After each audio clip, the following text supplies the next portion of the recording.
Names can shape destinies, but what happens when a name becomes a carefully orchestrated piece in a much bigger game of identity and belonging? Today's story about Dr. Omar Alpha Flint shows us exactly that. The symbolism of naming someone Alpha in 1843 is fascinating. It's like programming their entire future right from birth. And Dr. Flint certainly lived up to it. He became this pillar of society, a respected physician who understood legacy wasn't just about emotion, but about careful arrangement. What really catches my attention, though, is how calculated everything was. Especially that marriage in 1906. A 62-year-old established doctor marrying a 31-year-old woman. That's quite a strategic move. Well, that's exactly it. This wasn't some great romance. It was a practical arrangement between a man who had already buried his first wife and raised children, and a woman who understood survival required adaptation. You know what fascinates me about Mary Jane?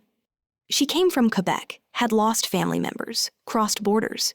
She was already familiar with reinvention before she even met Dr. Flint. Right. And she's stepping into this incredibly structured world where everything was already established. But here's where it gets really interesting. This child, Foster, born in 1911, doesn't become a Flint until 1918. So the timing there is absolutely crucial. Foster doesn't become a Flint until after Dr. Flint's death. That's not coincidence, is it? Not at all. And let's talk about how these estates were handled back then. It wasn't this quiet, behind-the-scenes process we have today. They had to publish notices in newspapers for 3 consecutive weeks. Like broadcasting to the world. If you have any claim to this estate, speak now or forever hold your peace. Exactly, and here's what's fascinating. These notices that were meant to create finality sometimes did the opposite. They became ammunition for future disputes when someone showed up years later saying they never saw the announcement. The whole process seems designed to minimize risk while maximizing control. It's like watching a chess master thinking several moves ahead. And speaking of control, let's look at how identity was managed. Foster lived 7 years of his life with one name before becoming a Flint and only after Alpha's death. That timing tells us everything about how belonging was controlled. The psychological impact of that must have been enormous. How does a child process the idea that their identity needs to wait for the right moment? Well, that's where Mary Jane's role becomes so crucial. She transforms from this young bride adapting to an established household into someone who literally reshapes family connections. It's like watching a student become the master.